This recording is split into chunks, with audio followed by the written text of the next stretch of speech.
I was just watching the Meghan Markle interview and people are like, oh, come on, you knew. She's like, no, I didn't. And I started laughing because I'm like, I think that's relatable to the stepmom experience in the sense Oh that, my gosh. you know, but you don't know, right? Yeah. Until No, you're for sure. in it. Like, but you don't know the emotions that you're going to feel and how that's going to affect you. Like you have, there's an ex-wife, that they have kids, like, all these things. Like she knew that, it was a whole different world, but she had no Yes. idea But what that she would had feel like. no idea. Yeah. It was foreign to her. Yeah, Yeah. exactly. Welcome to the Kick-Ass Stepmom podcast. I'm Jamie Scrimger, wife, mom, stepmom, life coach, conversation opener, and BS caller. 7 years ago, I found myself sitting on the bathroom floor with a glass of wine, bawling my eyes out, wondering what the heck I was thinking, marrying a man with 3 kids and an ex-wife.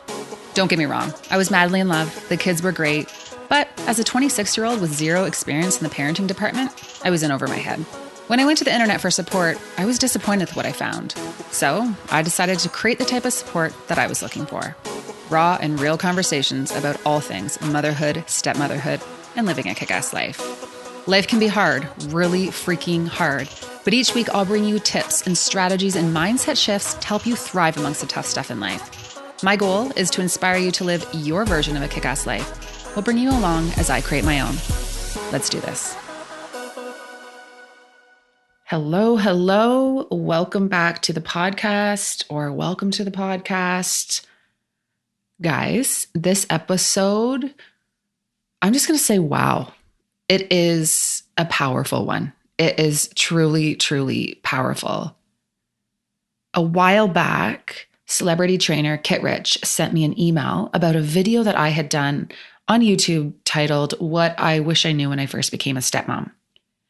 And this video really resonated with her, and it inspired her to reach out to me and share her experience in stepmotherhood. And then we decided to talk about it on the show. Now, this episode dives into Kit's experience as a stepmom, specifically anger and jealousy and resentment and insecurities, competition, the struggle to find her place, and how childhood wounds and insecurities from our childhood can pop up in this new family dynamic. We also dive into how personal growth and mindset shifts are 100% imperative for stepmoms who are done feeling all of those things that I just listed. This episode is both vulnerable and aspirational, and I just want you to listen carefully because it may just kickstart the change you have been craving in your life. And I'm going to say this again. Please listen to this episode carefully. This episode is powerful, and it may just be the kickstart to the change that you have been craving. I am so grateful for Kit for reaching out to me, and I am just so happy that she felt comfortable enough to be open and vulnerable with us. This episode is fire. Let's get to it.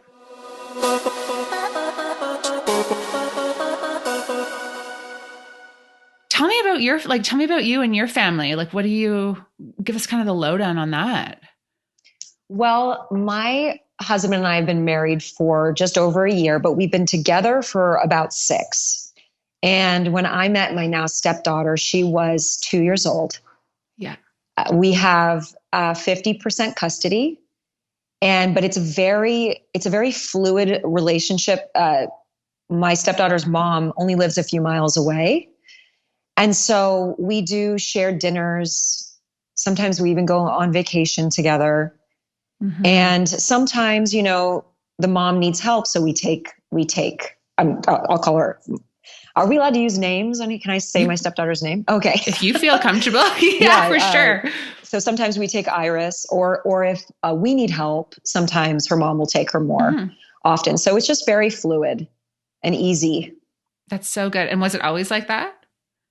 To be honest, in terms of yes, that was always like that because my husband and his ex-wife worked very hard on making sure that they always put Iris first. Mm-hmm. And so they had sort of set these rules up that they were going to have family dinners, that they were going to work together and to make this work. And so it was kind of understood that anyone who was coming into a relationship with either one of them, that this is how it was going to be. Now, of course, it would sort of mold and shape over time, because there was, when I came in, I had my own needs and I had my own expectations. And so those kind of had to shift over time. But my husband, being the man who he is, he was always willing to hear me out, work with what I needed, while also making sure that Iris came first, which, as his partner, I always understood that was going to always be there. So. Mm-hmm. And what was that like for you, coming into a situation where they had such a positive, frequent communication type relationship, and you're coming in trying to find your space in all of this? Like, emotionally, I feel like that's probably one of those situations where, like, in your head, you're like, yeah, okay, like that's how it's going to be. But then when you're in it, you're like, oh, okay, I didn't know it was going to feel this way. Yeah. So I laugh about it now because I'm in such a different place, and I don't even necessarily recognize who that woman was when I first started dating my husband, Manuel. I had no idea. Yes. In theory, everything seemed perfect on paper. I was like, wow, well, if you're going to be divorced with a young child, that is the most ideal situation you could possibly be in. And the truth is, it is the most ideal situation.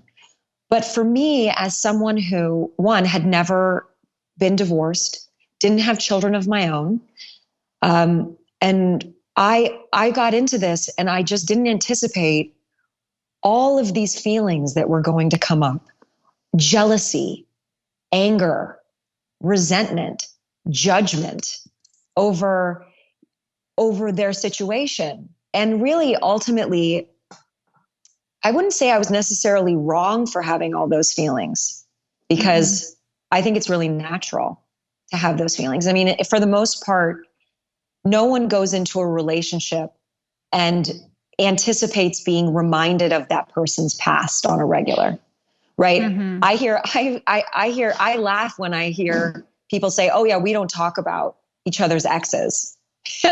And I laugh about that, because I'm like, that is more the norm than anything, right? To not discuss the past, and to definitely not be faced with it all the time. But in my situation, I was actually seeing his past, who was still his present, but on a regular basis. I think it's only natural to compare yourself to that, to feel some sense of judgment, whether it's right or wrong. I think that's natural.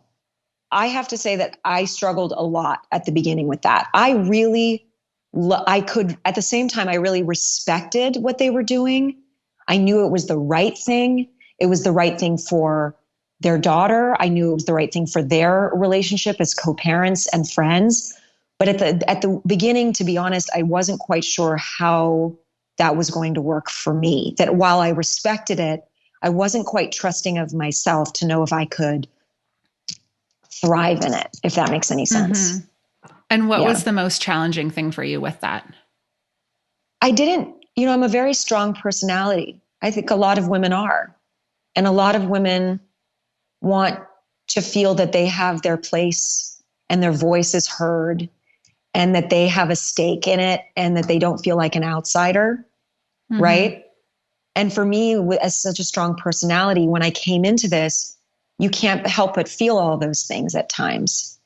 And I got really afraid that maybe I wouldn't have a voice in my own life, or that I wouldn't have a say, or that I would always feel like I was an other, a quote, an other in my own experience. And I think also what is really scary, I think, and I'm hoping maybe other stepmoms can relate to this, is that you got into this by choice. So you're going to have these feelings because you chose it, not because you were born into it or it just happened to you.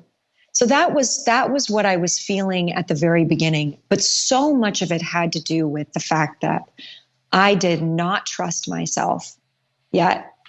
And also that I had not done some personal work that I needed to do. And coming into this role, it forced me to take a hard look at myself. And so how did you do that? Well, the feelings that I had were so unlike me. I didn't recognize myself, to be honest. I'm someone that prides myself on doing personal work. I think a lot of women can say that. They do the work. And so I thought that I was fully prepared emotionally and spiritually for something like this. I thought those concepts of jealousy and anger and resentment weren't going to apply to me. Yeah. And then when it happened, I judged myself and I was angry a lot because I just couldn't believe it was me that was having those feelings. Mm-hmm. And it was so overwhelming that I decided that I was going to take a hard look at myself and see if there's this saying that I use that I say, your greatest friction is actually where your freedom is. Mm-hmm. And if you can have the guts and the bravery to take a hard look at yourself on why are you feeling that anger? Why are you feeling that resentment?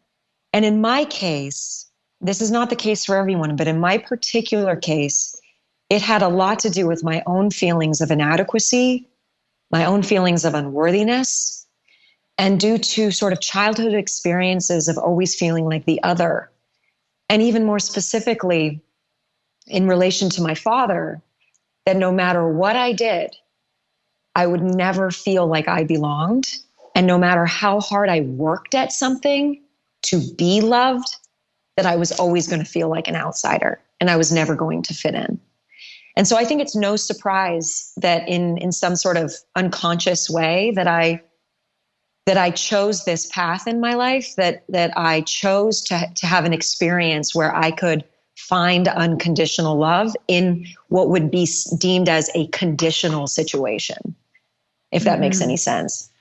Oh my gosh, it makes total sense. And it's so powerful too, because I really believe that in life, we all have lessons and wounds and things we need to learn and things we need to work through.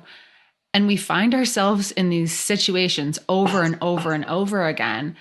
It's basically like the universe being like, okay, are you going to deal with this? Or you're going to have the same thing happen to you over and over and over again. Right. And I always say, I'm so grateful that I became a stepmom, because it really put me in a position where I had no choice but to do the work and go back and think about the messages that I received as a child and my, the insecurities that I had. It's like everything came to like the forefront of all the stuff that I needed to deal with was like right there. And I think that's the case for a lot of stepmoms. For this role can be so character building and so, I don't even really know that, like, it can change your whole life, and having nothing to do with the step parenting piece, but everything to do with the personal development piece, if you're willing to do the work. You nailed it on the head. I truly believe that becoming a stepmom has been the greatest spiritual experience of my life. It has opened my heart in ways that I never imagined. It's opened my eyes in ways I never thought possible. It's the kind of love that I've developed is such a powerful place, because it is by choice and commitment, but it has so much to do with me learning to trust who I am as a woman, the woman that I've raised myself to be, and trusting that I have a place here and that I have value, even though. See, and I think that that's so challenging as a stepmom, because this is not a biological connection. This is not something that is your birthright, right? So it is so much about just doing the work. It is so much about your own personal exploration. And yes, so I completely agree with you on that I think if you choose to do the work, if you choose to show up, I think there's so much power and so much beauty in all of it. Yeah, 100%. I talk to stepmoms all the time, and I'll say, if you want change, it starts with you. And they'll Mm-hmm. say, no, no, no, no, this is what's happening. And my husband's doing this, and the ex is doing this, and the kids are doing this. Yes. And a lot of times it's super triggering, and there's boundaries being crossed, like all these things. But it really does start, you have to look at yourself first, and your reactions and your mindset and how you're approaching things, your communication skills, the wounds that haven't been healed yet. It has really nothing to do with all of that outside stuff. It's about doing that. And I think I love that you brought up this conversation, but I think that it's so important for us to realize like some people aren't quite there yet, to really that's see okay. that that's where you have to make that change. But here's the thing though, is that I'm saying this from a place of 2020 hindsight. Oh, 100%. When I was first in it, I didn't even recognize my feelings as jealousy. And I think that was too hard for me to even realize, because who wants to admit that they're jealous of either an ex or a child? And for me, I just sort of coughed. There was a little bit of victimization there, and rightfully so. I don't want to make anybody feel bad for if they're in this place, because I think that it's a necessary process to go through. Yeah. But I used to be like, well, I just feel so jealous that his ex got all of his firsts, that she got that intimacy in the wedding, that she got that intimacy in the childbirth, that she has his history. And then also that, and in relation to this, to my stepdaughter, that they have that bond, that his ex-wife and he have this bond because they share this child that I'll never have. So I'll never have that connection. And I think these are all fair feelings, fair jealousy. I think that's natural, like I was saying before. But what I wasn't being honest with myself about is that jealousy I was feeling was because of my own, like I said earlier, my distrust in myself of what I had to offer and what I was bringing to the table and what I was going to be building over time. I look now and I see like my relationship with my stepdaughter and my relationship with his ex. We have developed a super close friendship. And I don't even recognize the woman that I used to be. And so I say that, so anybody who is in that space, I'm not saying, all I'm saying is your feelings are valid, but there is another way, is what I'm trying to say. 100%. And I think that we've all it is a process. It is a process of really recognizing what's going on and what's triggering you. And if you're in that space right now and you're listening to this and you're like, no, you guys don't get it. This is what I'm going through. And this is what our situation is.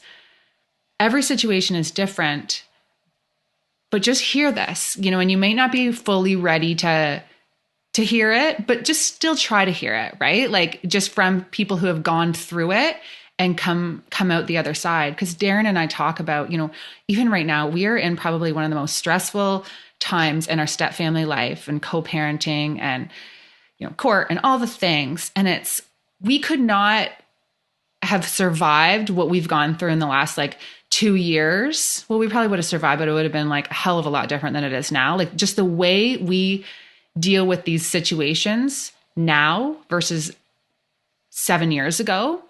It's like you said, I don't even recognize us. And it's so good. And it's so powerful to be able to look at it from a different perspective.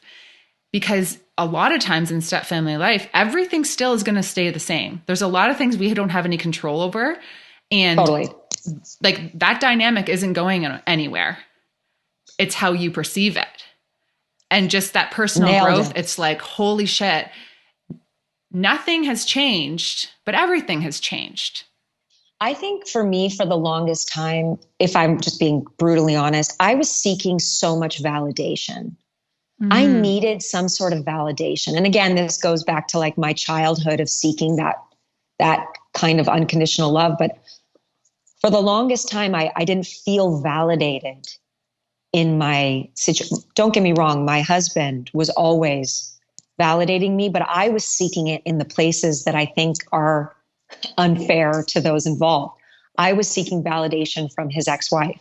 I was seeking validation from my stepdaughter. It is not their responsibility to give me validation. And I think that I think a lot of women, if they're really honest with themselves in this role, that they might feel the same. It might anger them to hear that. And it might be like, no, I don't need validation. You know what? I think we all do. We all need to feel understood, especially in our families. We all need to feel that we matter and that we have a purpose. And we all want to hear good job. You're doing great. And sometimes that doesn't come, right? Yeah. And so I can understand sort of the frustrations that might come from this role. Yeah. Did you ever feel like you were in competition with his ex? 100%. 100%. I felt competition. And like I said, it's like because you are confronted with someone's history, you have a direct comparison of like what they maybe didn't work for them. And so you feel like you have to do something differently because you want it to work so bad. You want to be better. You want to be seen as the right choice. There was a lot of insecurity there too, because I used to think, well, if they didn't work out and they were once married and they didn't work out, what makes me think that we wouldn't work out too? Like I felt like I had something to prove at the beginning. There was a lot of insecurity, just a lot. I also admit that I think that I wasn't seeing his ex as a fully 3D, fully formed human. You know, because I had so many insecurities and didn't trust myself and didn't trust necessarily the relationship yet, I felt like I had to compartmentalize her and put her in a box and be like, well, she's like this, and that's why it didn't work. And I wasn't seeing her as fully formed. And I think that was the greatest disservice I did to not just her, but to what I was building with my now husband. Because when I started to see her as someone who is just like myself, someone who is doing the best she can, someone who has flaws, someone who has a lot of strengths, I started to not just have the compassion for her didn't just grow, but the compassion for myself grew as well. That when I started to see her as a team player, someone that was more like a sister and a friend, everything shifted for me. Everything.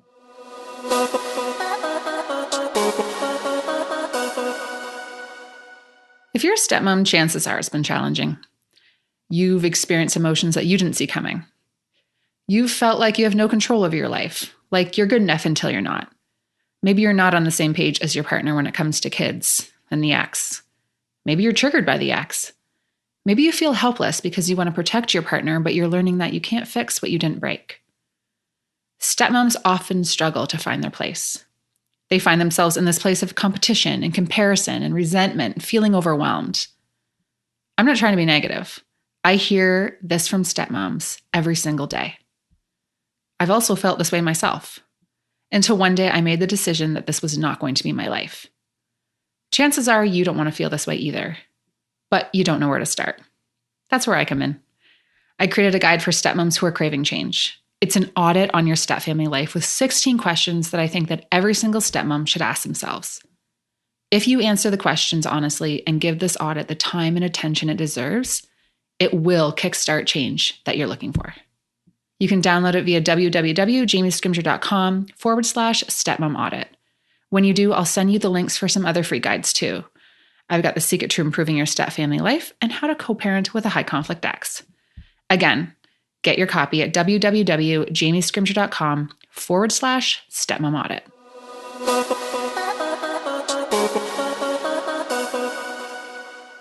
I think a lot of times stepmoms dehumanize the ex. Yes. And they're so critical and so judgmental. Why would they do this? Or why are they parenting like this? Or kind of ready to pounce and ready to attack. And it really comes down to our own insecurities. We want to be better. We want to show that we're better. we have to feel that there's a reason for us being here. We have to feel that there's a point to all this. I think also too is that that's actually a form of, we need that security because they didn't work out. We need to make sure that we can. And so to feel safe, we need to feel that we are the right choice, that we're better and that they are wrong. And it's just, it's, to be honest, I understand its place. I just don't think it's the right way to go about it. If you're looking for a peaceful relationship in this modern family, if you're looking to create a relationship with the ex, I would definitely not go the route of demonizing. Mm-hmm. I would do your very best to see this person as just like yourself, as a friend, as you would see a friend, someone who makes mistakes, someone who does also a lot of really good things as well. They're just human.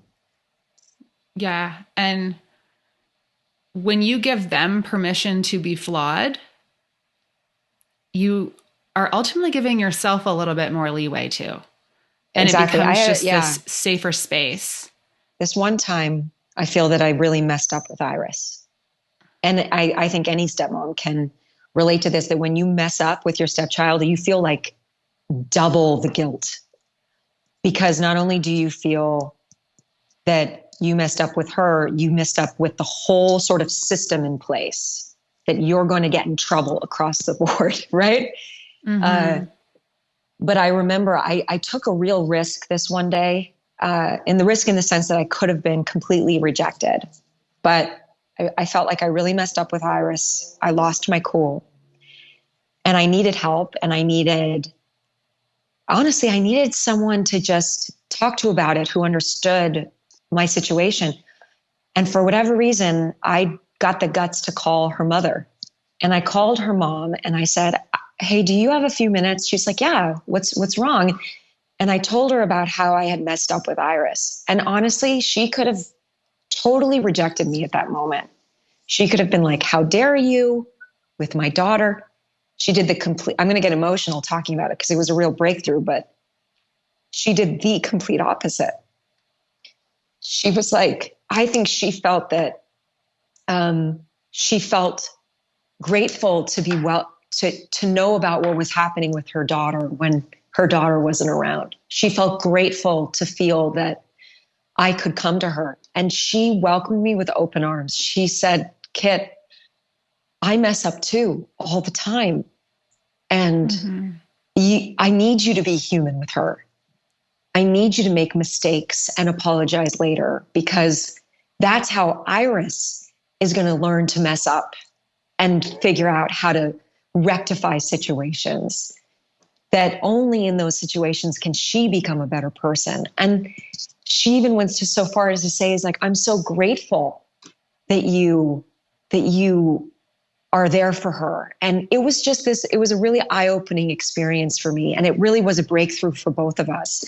And I think since then, we've just really formed this bond where I can come to her about anything. And honestly, she's actually called me too to ask for advice about things. And it's created this really safe space for both of us where we've now realized that neither of us has to be perfect. And neither of us are judging each other, that we both are on each other's team. And we are here for, like, our goal is to make Iris the best human she can be, but also that we want to feel like a family. Mm-hmm. We don't want to have that feeling for the rest of our lives that we're against each other. We want to be friends and get along and we do spend all the holidays together. But that is, I mean, our goal is to be a family. And so we are. Mm-hmm. And I love how you're talking about just kind of like being vulnerable and real and just like bringing the guard down. And then in my head, when I'm thinking this, I'm thinking about the stepmoms who are listening to this, who are saying like, look, that's just maybe not possible for us. And we're not going to ever do the holidays together. We don't ever want to do the holidays together. And I know for me in my situation, I 100% do not want to do the holidays together. And we're in a situation where our co-parenting relationship really has broken down, but I think in a healthy way, that we know like these boundaries are probably best for everyone moving forward. Yeah.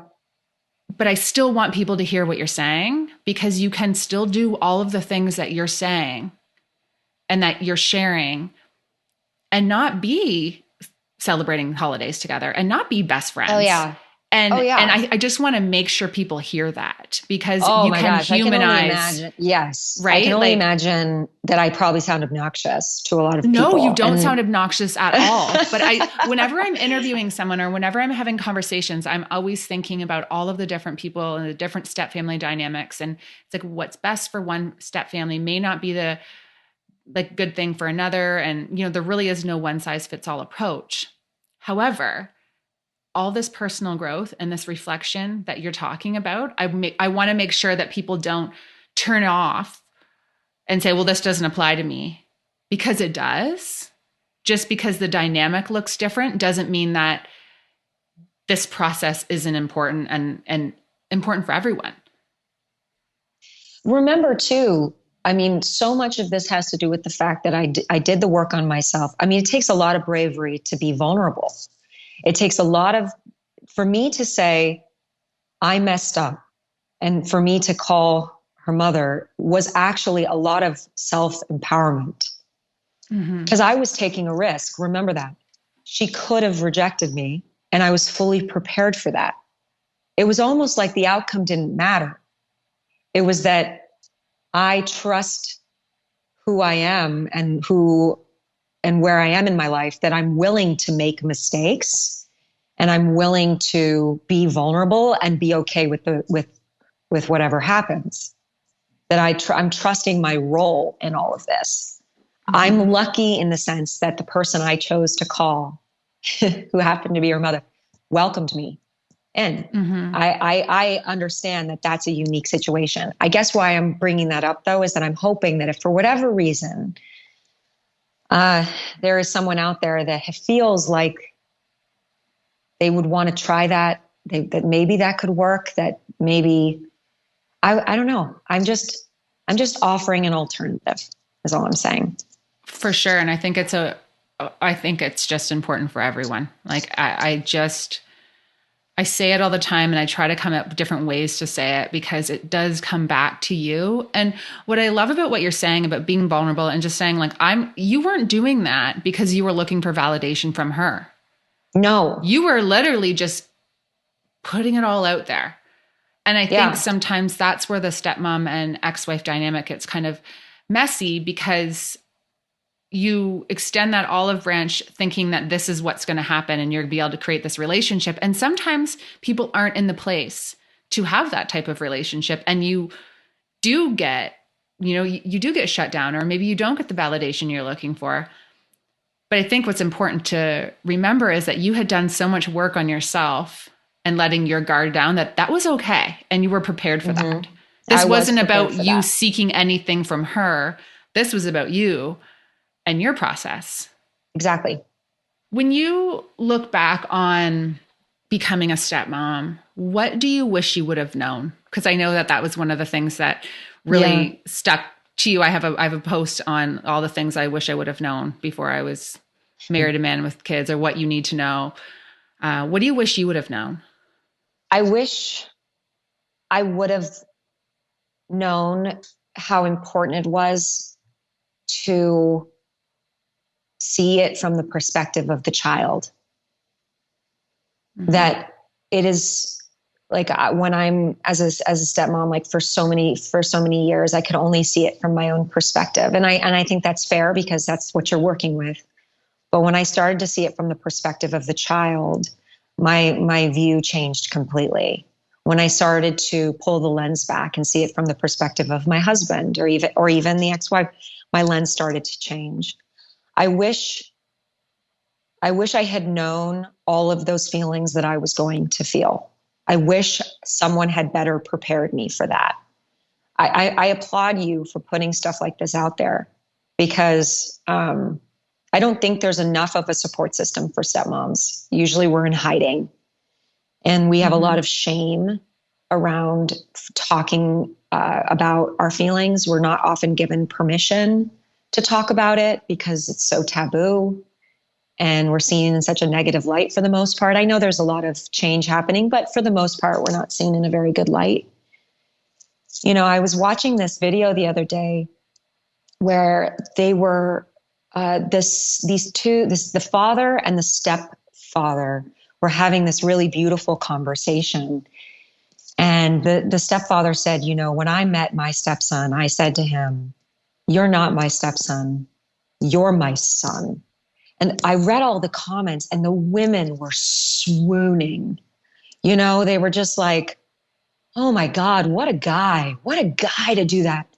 And I actually thought to myself, if a woman had done that, if a woman had said to the child right away, "You are not my stepchild, you are my child," I honestly feel that I feel sad to say this, but I that would have been a very different reaction. Oh, the internet would have gone wild to that. And I think that's such a sad double standard. And I think that's something that women really need to pay attention to and really look at. And why is that so? And that's a much bigger conversation. But I wish someone would have told me that feeling, that double standard, that experience of not feeling like you can claim something fully or just engulf yourself, that you're going to have to always think about boundaries and figure out how to fit in here and find your voice. I wish I had just been prepped for all of that at the beginning. But being a stepmom is a pretty relatively new thing. And we just don't have the grandmothers sitting us down and saying, "So here's what you need to prepare for." So this is why I just love that there are platforms like yours out there that are helping women navigate this role. And like you said, it's going to be completely different for everybody, because just like in any family, every family has different scenarios that they're working with and different boundaries that they're working with. But I just think that if you're someone that's really hoping for, peace in it and feeling like you can truly thrive in it and have a voice and have a say and create your own standards and boundaries, it's possible. 100%. Now, if you were talking to a stepmom right now who is like, "Okay, I'm going to start to really do that work on myself. I'm ready to make some changes here, and I really want to start to see things in a different way." What would you say that first step is in terms of doing that work? Like, what does that look like for you? Or what did that look like for you? For me, it started with, first of all, I was so sick of myself. I was angry a lot, but it didn't come off as anger. It came off as me like puffing my chest. It probably looked like I was a bit egotistical because I was needing to be so perfect. But it was overwhelming. The feeling was overwhelming. I didn't like who I was seeing in the mirror. And so I had to ask. So the first part was me asking myself the hard questions. And that was, do you want to feel this angry all the time? Because if you do, then this is the life that you're going to have. And does that feel good to you? And if you want to stay in this relationship, if you want to be with this man and thrive, then you got to ask yourself the hard questions. Why is it that I feel this way? What is it that my body and my mind are trying to tell me? What am I not seeing? What am I not paying attention to about myself? And in certain situations, there are external, the triggers are, sometimes boundaries are crossed, right? But our reaction to it and how much we hold on to that is purely on us. Because there are ways to communicate to your partner in a really productive way to say, "Hey, listen, I understand that you feel that you need to do this, but I'm just going to tell you, like, this is how this makes me feel. And can we work on this together to maybe create a new way of doing it?" As opposed to saying just like, "No, this can't happen anymore. We're not doing it like this anymore." And just like dictating that change. This is not okay with me. And if you don't change, then I'm out. And she's like that. Yeah, that's one way to go about it. But but that's coming from a space of anger, a space of judgment, And if you've done enough work on yourself, you know that anger and judgment are actually a layer. It is a protective mechanism, because what's happening internally is that you're feeling incredibly vulnerable and scared. Mm-hmm. And you are feeling insecure. And I would say fear is the major thing, is that you're afraid that you have signed up for something that, mm-hmm. That possibly is going to make you feel this way for the rest of your life. But when you do the work and when you start to ask yourself, why am I so angry? And then if you really listen, you'll often hear it's because I'm scared. And then you go deeper. What am I so scared about?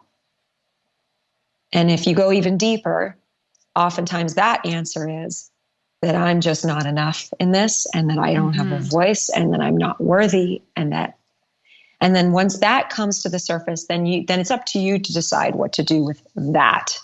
But that's how the work began for me.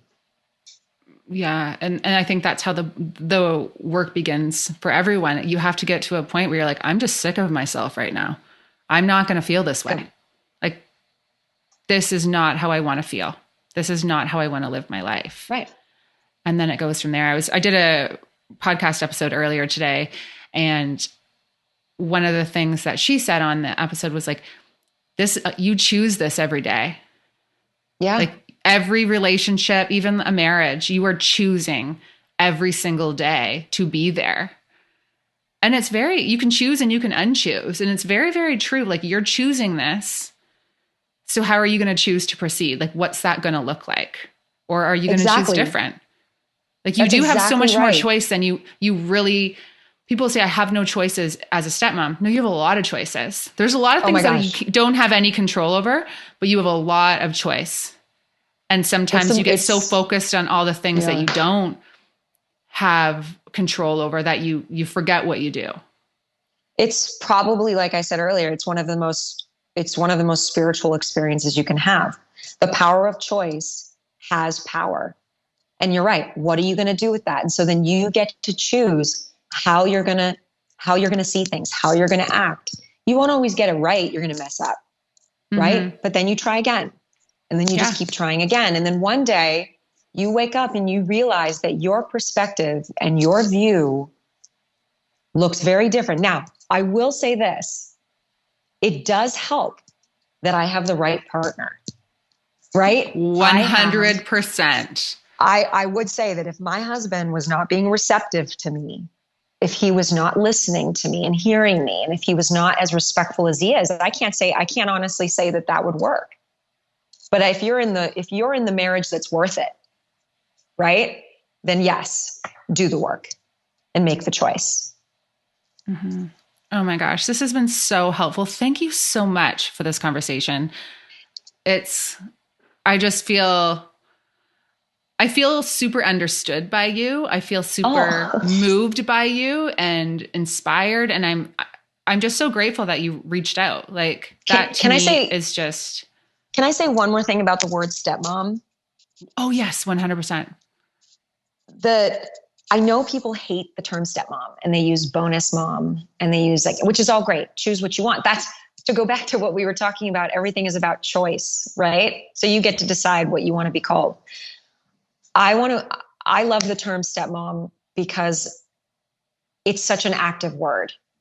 The actual word step is, you could step forward, you could step to the side, you can step back.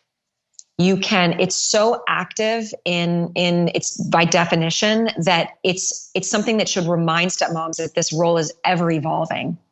And that even if you take a step back or step to the side or step forward, it is something that, there's just so much growth and evolution in it. And I love it so much. And I just want to empower women to say, if you say you're a stepmom, say it with pride, because it's potentially one of the most beautiful roles you'll ever have in your life. That is so powerful. And I've never thought about it that way. I'm a trainer, so I think when I hear steps, do your steps, ladies, do your steps. Do your steps.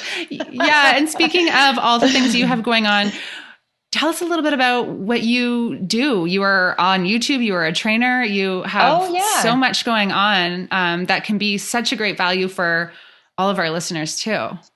I'm a Pilates instructor and a certified personal trainer. I've been doing it for about 14 years. And for the most part, I was kind of dubbed as the traveling trainer because I would travel with actors and musicians, getting them ready for movie roles and getting them ready to be on stage to perform.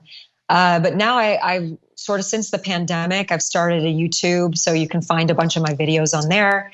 And I write a lot, and I'm a spokesperson for some companies, and I'm just doing my thing, but I am very active. And so that's why when I heard the word stepmom, I was like, oh yeah.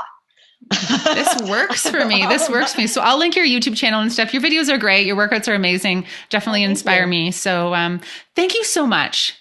This can't be our last conversation because I'm just so moved by you. And I just can't wait to dive into more of this. Thank you. And I will say, if anybody listening to me feels angry about what I said or feels annoyed, I would say to you, do the same thing I did when I was going through that phase of when I was always angry. Why are you angry? Ask yourself the hard questions. Mm-hmm. So good. Thank you so much. Okay, guys, if you like this podcast, please do me a little favor. Take a second and subscribe on iTunes, and then screenshot this podcast, give it a share in social media, and tell your friends what you think. And hey, don't forget to tag me so that I can thank you for helping me spread the word. Thanks so much, and I will talk to you next week.